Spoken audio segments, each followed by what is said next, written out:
Muy buenas, nosotros somos el grupo Lenguaje, Comunicación y Aprendizaje, el cual está integrado por Brian Pineda, Henry López y Greville Vaca. Para comenzar hablando vamos a contar un poco de historia.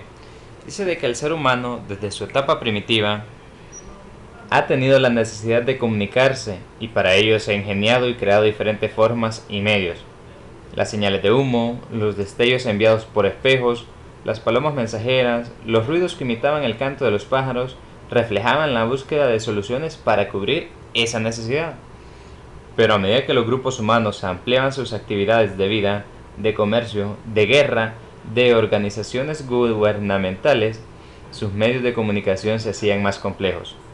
El ingenio humano pudo crear el telégrafo, el cual fue perfeccionándose hasta evolucionar en el teléfono, luego la radio, mucho después la televisión cinematográfica y la prensa escrita. Actualmente la computadora, la televisión por cable y los satélites de comunicación. Y también vamos a hablar sobre lo que es el lenguaje. Dice que se ha demostrado que entre el ser humano y un animal existe una gran distancia intelectual e interpersonal. Hooker en 1965 propuso tres características del lenguaje humano frente al animal. Estos son la economía, la creatividad y el simbolismo. El hecho que permite el intercambio de ideas entre un emisor y un receptor es una evidencia del acto comunicativo del ser humano. También podemos apreciar una gran variedad en las manifestaciones del lenguaje. Las tradicionales clases de lenguaje universal, mímico, gestual, convencional están dentro de la comunicación no verbal kinésica, paralingüística y prosémica. Dice que actualmente podemos apreciar el lenguaje de las computadoras como una clase de lenguaje tanto en los iconos como en el escritorio y oral. Se habla, por ejemplo, de formatear, de chatear, de portal, etc. Las funciones del lenguaje está lo que es el hablante según sean sus intenciones para lograr una finalidad. Se vale de las funciones del lenguaje tomando en consideración este principio. Las funciones del lenguaje se ha clasificado en expresiva, apelativa, conativa, representativa o referencial, metalingüística, fática y poética. Vamos a hablar un poco sobre lo que es la pragmática. Dice que la función pragmática dice que en esta función se demuestra que el sistema lingüístico no solo tiene la función de expresar un estado de cosas, sino también la de provocar las relaciones entre actos que hablan en la interacción comunicativa, como lo observamos en la imagen. También está lo que es la función expresiva. Es la que se encarga de emitir opiniones y vivencias como una manifestación subjetiva de la realidad, como ahí lo muestra en la imagen.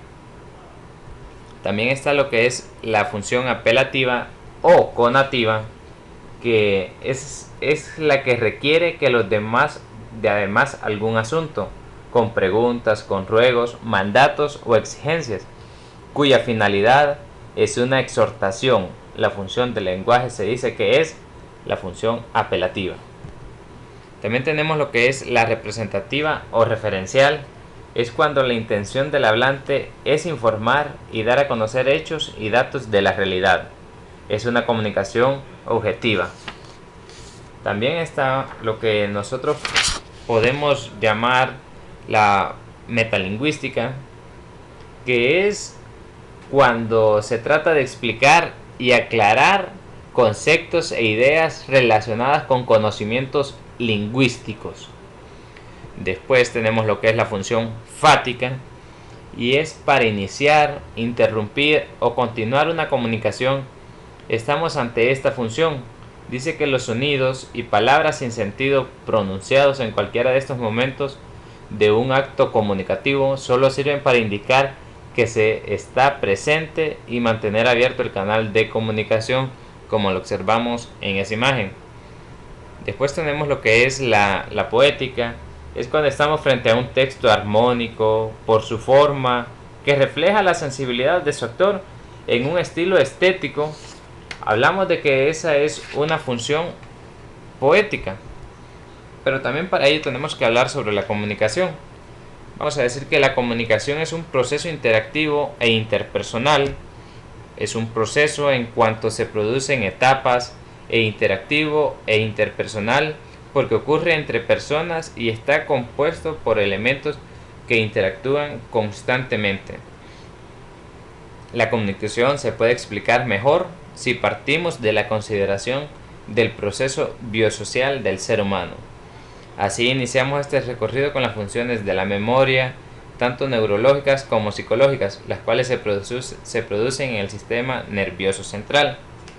Dice que a los componentes de la comunicación señalados hay que agregar los otros propuestos por Jacobson, como son el canal, que viene a ser el medio, el vehículo utilizado para llegar ese mensaje, y el contexto, la situación o referente, entendido como la dimensión espacio-temporal y física, además de los objetos relevantes presentan en una realidad. Pero también dice que Mayor, en 1983, la comunicación es el intercambio significativo entre sistemas interactivos. Es el acto comunicativo, puede ser verbal o no verbal. El verbal es el oral, que tiene correspondencia con el habla, y el no verbal es el que se expresa por medio de iconos, señales y símbolos. Dice que ese es un ejemplo de la comunicación verbal, es el siguiente, la que el docente está hablando. Dice que en esta figura comunica lo que acontece en el aula de clases. Por ejemplo, dice que la maestra es el emisor, los estudiantes el receptor, y ahí ella le está preguntando: jóvenes, ¿qué les parece la globalización? Ese es el mensaje. Esa clase es el canal, el código es el idioma español y el aula de clases es la situación. Ahora vamos a ver un ejemplo de comunicación no verbal, es el siguiente. Dice que estas figuras comunican lo que sucedió el 11 de septiembre de 2001. Con ellas usted puede armar un acto comunicativo. Ejemplo: Bin Laden era el emisor. Envía un avión con suicidas afganos a los Estados Unidos, quien es el receptor con los mensajes que ustedes también son vulnerables. El medio canal utilizado es el transporte aéreo. La explosión de las Torres Gemelas, producto del impacto de los aviones y las imágenes de estos aviones atravesando las torres dieron a conocer lo que estaba sucediendo. Por lo tanto, las señales de humo, el ruido y las imágenes vistas en el aire son el código. La situación es Nueva York. Ahora vamos a hablar sobre los factores que afectan la comunicación. Está tanto la introducción de nuevas tecnologías para una comunicación masiva, los media, o medios de comunicación social como la televisión, la radio, la fotografía, la publicidad, el cine, la imprenta, son algunos factores que influyen para que las ideologías o las creencias, los valores, las actitudes y opiniones propias de los hablantes se formen o deformen, se fortalezcan o se debiliten. Esos son los factores que afectan la comunicación. Ahora vamos a hablar sobre lo que es el aprendizaje, lenguaje y comunicación. Cuando hablamos de aprendizaje, para el caso del lenguaje y la comunicación, se debe recordar que el aprendizaje se da a través del lenguaje y la comunicación. No hay aprendizaje sin estos procesos. Tampoco hay que olvidar el aspecto biológico mental que posee el ser pensante y hablante, por una parte, ni el aspecto del contexto o social por el otro. Dice que se deben tomar en cuenta todos los aspectos relacionados con el acto de competencia comunicativos, desde los elementos que forman parte de ese acto, el emisor, receptor, código, mensaje, canal y contexto, y los componentes que integran el proceso de enseñanza-aprendizaje: acción docente, contexto físico, educativo, social, cultural, institucional, pero en particular el psicopedagógico. Ahora vamos a entrar a lo que es la comunicación verbal u oral. Bueno, pues en esta entendemos que tiene que ver con el cerebro, pensamiento y lenguaje. Cuando escuchamos la expresión oral o verbal emanada de una persona, de inmediato nos formamos una imagen. Al principio, parcial, luego y total de ella, ya sea verdadera o errada, el tono de voz, las articulaciones de las palabras, el léxico o vocabulario, la construcción del enunciado, el contenido y profundidad, al tratar de la coherencia al emitir las ideas, las pausas, los énfasis, los gestos, las mímicas, todo ello refleja la capacidad, madurez, cultura, nivel socioeconómico de ese hablante.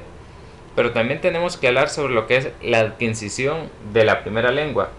Cuando decimos adquisición de la primera lengua, nos referimos cuando un maestro o maestra recibe a un niño en su aula de clases con un repertorio amplio y con estructuras lingüísticas completas. No invoca las etapas de adquisición de esa lengua que ya trae consigo. Sin embargo, por esas mismas interrogantes que nos hacemos al ver que estos niños llegan sabiendo su lengua y cuando están en las aulas escolares se confunden, dudan y hasta fracasan en la asignatura de español y quedan hablando torpemente. Vamos a hablar también sobre lo que es la conversación.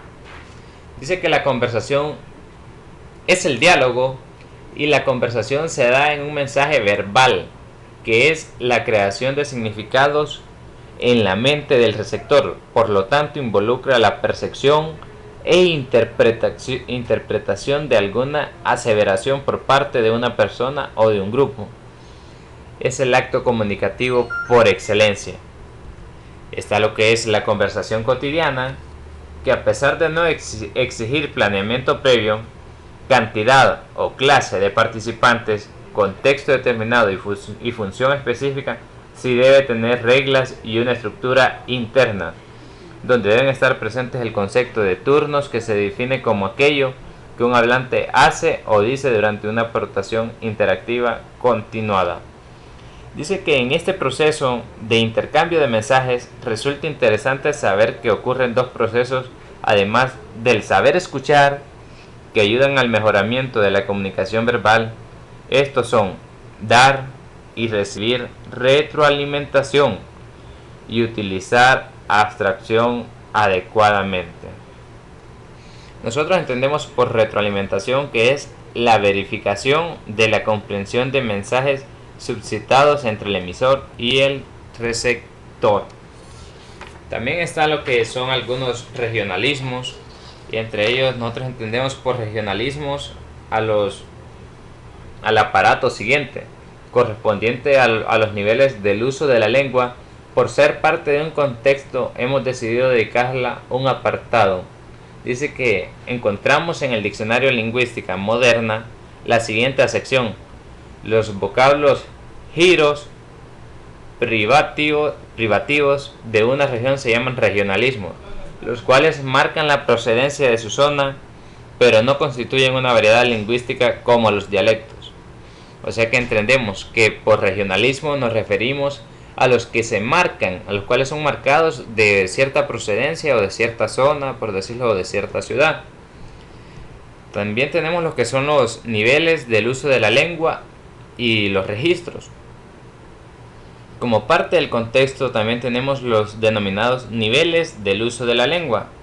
Ellos constituyen los registros o variedades en el uso de la lengua, dependiendo de la circunstancia, lugar, posición social, académica, profesional o cultural en que se encuentre ubicado un hablante. Es decir, un mismo hablante puede usar distintos lexemas o vocablos según la situación en que se encuentre. Un ejemplo ilustrativo es cuando hablamos de un poeta en un círculo de personas cultas y educadas que entienden por sinónimos de ese lexema, abate o bardo. Igual pasaría con las personas borracho y ebrio, o perro y can. Borracho y perro se utilizarían dentro de un grupo familiar de confianza, y ebrio y can en un grupo de personas cultas. Esos son los niveles de lengua que podemos utilizar: ebrio y perro con personas no cultas. Ya cuando entramos a personas cultas podemos decir ebrio y can. Ahora vamos a hablar sobre lo que son las aplicaciones didácticas. Dice que en términos generales, los niños cuando se acercan por primera vez a la escuela llegan hablando alegres y juguetones. Ellos, sin embargo, se encuentran con aquellos dirigentes del proceso de enseñanza-aprendizaje en el aula, los maestros y maestras, que por lo general son adultos y preceptivos. Niño o niña, hay que darle oportunidad para que hable, se exprese, siempre y cuando se le oriente y controle con magia y sabiduría. Este razonamiento debe llevar al docente a concebir actividades que impulsen el desarrollo de la habilidad oral. Tenemos que nosotros impulsar a esos niños para que ellos puedan desenvolverse en el habla oral. También dice que el aspecto evaluativo de la comunicación oral se da gracias al docente o la docente, porque ella debe ir registrando en un diario las observaciones de los comportamientos y reacciones de sus estudiantes ante las situaciones preparadas para el desarrollo de la comunicación verbal. Igualmente se debe atender el léxico, los gestos, sus capacidades para escuchar, para salir adelante en un problema de interpretación, de inicio, desarrollo o cierre en un encuentro o conversación. A veces encontramos casos en que los interlocutores en una despedida solo dicen bueno, bueno y no concluyen. Los usos incorrectos de la concordancia o de la conjugación verbal o el uso de muletillas, etc. El estudiante debe llevar su propio diario con sus observaciones que después será un contraste con las del maestro o con las de la maestra. Vamos a seguir hablando sobre lo que es la comunicación no verbal. Entendemos por comunicación no verbal a la que no se habla, sino que la que solo hay gestos. Vamos a hablar sobre lo que es el signo y su significación. Dice que el signo y su significación, el ser humano se enfrenta regularmente a señales que nos informan sobre un objeto, hecho o acontecimiento ya realizado o por realizar. Bueno, vamos a dar un ejemplo. El ejemplo del humo como señal del fuego nos indica que la percepción de un objeto material. ¿Cuál es ese objeto? Es el humo. Nos informa sobre otro objeto. ¿Cuál es? Es el fuego. Unas huellas de pies en la arena de una playa nos señalan el tipo de personas que pasó por esa área, sea un adulto, sea un niño, sea alto, sea grande, etc. También está lo que es el taconeo de unos zapatos. Nos avisan y alertan de quién se acerca, si es de una persona conocida o desconocida, si es varón o mujer, etc. Cuando sentimos un dolor de cabeza o de estómago, sospechamos que estas señales o estos síntomas nos están anunciando un problema de salud en el organismo. Esos son los que con el signo y significación. Vamos a hablar sobre las clases de signos. Y dice que las clases de signos pueden ser, en el subtema anterior existen otras que son según los objetos y realidades que signifiquen recibir los siguientes nombres. Están los que son indicios, los que son iconos y símbolos. Por ejemplo, podemos ver un símbolo de las señales de tránsito. Estamos en construcción, esos son algunos de los signos o símbolos. También hay un aprendizaje en cada uno de los signos. Y dice Piaget, el creador del constructivismo, que es una teoría del aprendizaje, nos dice que el diario contacto con la realidad hace que el niño construya en su mente algunos determinados esquemas o generalizaciones de una acción dada, que el aprendizaje en función de la experiencia no se hace a partir de presiones o pasivamente sufridas por el sujeto, sino a partir de la acomodación de sus esquemas de asimilación o acomodación. Eso es lo que dice Piaget. Pero también tenemos lo que son estrategias metodológicas. El papel del docente, si bien es cierto que hasta ahora ha sido de guía, de orientador, ahora debe convertirse en el de participador, donde su actuación en ocasiones, además de observador, sea de auxiliador y concertador. Él debe auxiliar a cada uno de sus niños. Dice que sus conocimientos sobre los postulados de las distintas teorías de aprendizaje y sus experiencias como adulto debe de ayudar a darle una mejor orientación al alumno. Y así vamos llegando a lo que es la comunicación escrita. La comunicación escrita, ¿qué entendemos nosotros por comunicación escrita? Dice que se presenta a la lectura como parte del proceso de la comunicación y a la escritura como una necesidad del ser humano para comunicarse a distancia y para dejar una huella permanente de su vida en un mundo real. Pero la lectura es un proceso interactivo en que se da una transacción entre el lector y el texto. Es necesario hablar de las clases de lectura. Dice que las clases de lectura existen tales como las lecturas informativas, que se encargan de ilustrar y dar a conocer las noticias y temas de carácter político, social, científico, filosófico, histórico, por medio de ensayos, artículos, revistas o libros. También están lo que son las lecturas recreativas. ¿Qué entienden por recreativas? Entendemos que sirven para entretener, relajar, alegrar, y estas pueden ser cuentos, anécdotas, historietas, novelas, crónicas, entre otras. Pero también tenemos lo que son las lecturas que aparecen en carteles, en las señales de tránsito, en los paquetes y en los mismos productos alimenticios, en papeles que se refieren a seguir instrucciones, en avisos, en recetas de cocina y otros medios visibles. Están los que son las lecturas informativas, cuales hablamos que son las que nos informan sobre algún problema social. Están las lecturas recreativas, que son las novelas, crónicas o anécdotas, que son las que alegran o nos relajan. Y las lecturas que aparecen en carteles, que ya sean señales de tránsito o paquetes en los mismos productos alimenticios. También es necesario hablar sobre la escritura, porque Condormarin y Chadwick en 1994 definen a la escritura como una representación gráfica del lenguaje que utiliza signos convencionales, sistemáticos e identificables. Consiste en una representación visual y permanente del lenguaje que le otorga un carácter transmisible y conservable. Esto nosotros podemos entenderlo de que la escritura tiene que ser algo que se transmite, algo que se conserve también.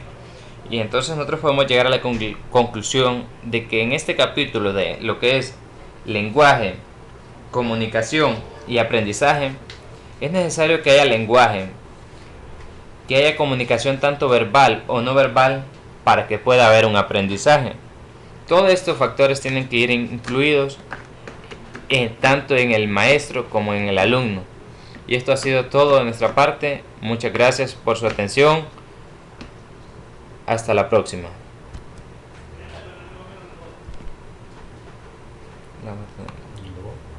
Sí, vamos a tener que recortar. Recortar el